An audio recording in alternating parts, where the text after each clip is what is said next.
ទស្សនាវីដេអូ highlight ពេញមួយការប្រកួតតែម្ដងការប្រកួតមិត្តភាពអន្តរជាតិនៅក្នុងអំឡុង FIFA Day រវាងក្រុមម្ចាស់ផ្ទះក្រុមជម្រើសជាតិកម្ពុជាជាមួយនឹងក្រុមភ្ញៀវក្រុមជម្រើសចិនហុងកុងចាស់ផ្ទះកម្ពុជាប្រើប្រាស់ឯកសណ្ឋានពណ៌ទឹកប៊ិចចំណែកឯក្រុមភ្ញៀវប្រើប្រាស់ឯកសណ្ឋានពណ៌សហើយការប្រកួតនេះចាប់ផ្ដើមនាម៉ោង 7 យប់នៅពហុកីឡដ្ឋានជាតិអញ្ញាកណ្ដាលនូខាយ៉ាសញ្ជាតិឥណ្ឌូនេស៊ីគឺជាអ្នកដឹកនាំការប្រកួតហើយបាទក្នុងជំនួបនេះកម្ពុជាមានទំនុកចិត្តក៏ដូចជាការលេងប្រកបដោយគុណភាពនិងឆន្ទៈក្នុងការចង់ឈ្នះដើម្បីបង្កើតនៅប្រវត្តិសាស្ត្រថ្មីបន្ទាប់ពីជួបគ្នា11លើករយៈពេល69ឆ្នាំកន្លងមកកម្ពុជាពុំធ្លាប់ឈ្នះចិនហុងកុងនោះទេដំបូងឡើយគឺជាការទាត់ចូលប្រឡោះជើងនិងបាទសង្គ្រោះដោយការផ្ដេកខ្លួនជះបុកនឹងបង្គោលទីបន្តមកទៀតក៏មានការប៉ុនប៉ងរបស់យូដៃអូហ្គាវ៉ាប៉ុន្តែត្រូវតែតបាទឲ្យបាល់នេះបដូរទិសដោយខ្សែការពារ Das Nunes ការទាញទាត់ឆ្វេងត្រង់នេះបាទសម្ដៅមករកមុំតែត្រូវបានខ្សែការពារស្កាត់ទាន់ពេលវេលាការបញ្ជូនចោះពី Andre Nieto គឺឡាកូលេង Nora ដែលទៅតែម្នាក់ឯងមិនទាញថយក្រោយទេទាត់សម្ដៅអ្នកចាំទីតែម្ដងនេះគឺជាការប៉ុនប៉ងបន្ទាប់ពីឆែក2ដងទៅខាងស្ដាំមិនមានក្រុមបាទឡើងមកជួយគ្រប់គ្រងចំណែកឯត្រង់នេះគឺជាគ្រាប់បាល់ដែលទាត់ចូលទីនៅនាទីទី45+1ចុងការប្រកួតវគ្គទី1ទៅហើយដោយយូដៃអូហ្គាវ៉ាតាមរយៈបាល់ទៀតត្រឡប់មកវិញយូដៃទប់ទម្លាក់ដីហើយក៏ទាត់បញ្ចូលទីបានយ៉ាងល្អការឃ្លៀបាល់មិនដាច់ឆ្ងាយទប់ទ្រូងមួយបាល់បោកដីលោតមកវិញទាត់ទម្លាក់មុនបាទដល់ដៃរបស់អ្នកចាំទីធ្វើឲ្យបាទ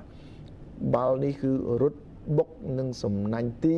កើតបានជាគ្រាប់ទី1ឲ្យក្រុមកម្ពុជានាំមុខលើចិនហុងកុងវគ្គទី1មានតែមួយគ្រាប់នេះទេហើយបន្តចូលទៅដល់វគ្គទី2យើងឃើញថាមានការប្រែប្រួលនៅរបៀបលេងមួយចំនួនពិសេសបាទគឺក្រុមភ្ញៀវចិនហុងកុងតែម្ដងដែលពួកគេប្រឹងវាសម្រុកបែបណាក៏ដោយយើងឃើញថាក្រុមជម្រើសជាតិកម្ពុជាតាមរយៈការវាយបកបាទលឿនចេញពីស្លាបខាងស្ដាំការបញ្ជូនរបស់គូលីបាលីអាប់ដែលខាដឺសម្ដៅទៅរកខ្សែប្រយុទ្ធសៀងចន្ទធា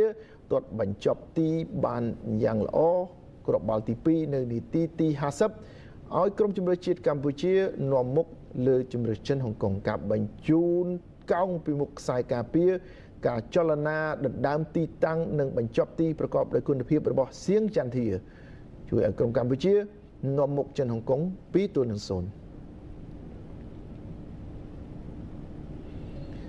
បន្តមកទៀតក៏មានការទាត់ពីក្រៅប្រអប់តែរំលងរបាទីដោយយូដៃអូហ្គាវ៉ាតែត្រង់នេះយូដៃទប់ហើយក៏ទាត់តែបាល់នេះបាទមិនចំគោលដៅនោះទេបន្តទៅទៀតការបញ្ជូនមានការកាត់ហើយក៏បញ្ចប់ទីតែបាទបាល់បញ្ជូនមកនេះលឿនខ្លាំងធ្វើឲ្យកីឡាករស៊ុនមីងហ៊ីមបានត្រឹមតែយកជង្គង់ទៅបុកជាមួយនឹងបាល់បាទរំលងរបាទីនាទីទី79ក្រុមជម្រើសជាតិកម្ពុជាបាទដោយកីឡាករអន្ត្រេនីអេតូរ៉ុនដិនទទួលបាល់រុញបន្តិចបាទឲ្យផុតខ្សែការពារពីមិនរតនៈបាទសម្ដៅទៅរកទីតែក៏រៀបរៀងបានដោយអ្នកចាំទីពងឈីកហេលោកអញ្ញាកណ្ដាលនូខាយ៉ាយូឌីក៏បានផ្លុំកញ្ចែបញ្ចប់ការប្រកួតមិត្តភាពអន្តរជាតិនេះជាផ្លូវការដោយក្រុមបាល់ទាត់ជម្រើសជាតិកម្ពុជាដែលជាម្ចាស់ផ្ទះរកបានជ័យជំនះជាប្រវត្តិសាស្ត្រលើក្រុមជម្រើសចិនហុងកុងក្នុងរយៈពេល69ឆ្នាំដោយលទ្ធផល2-0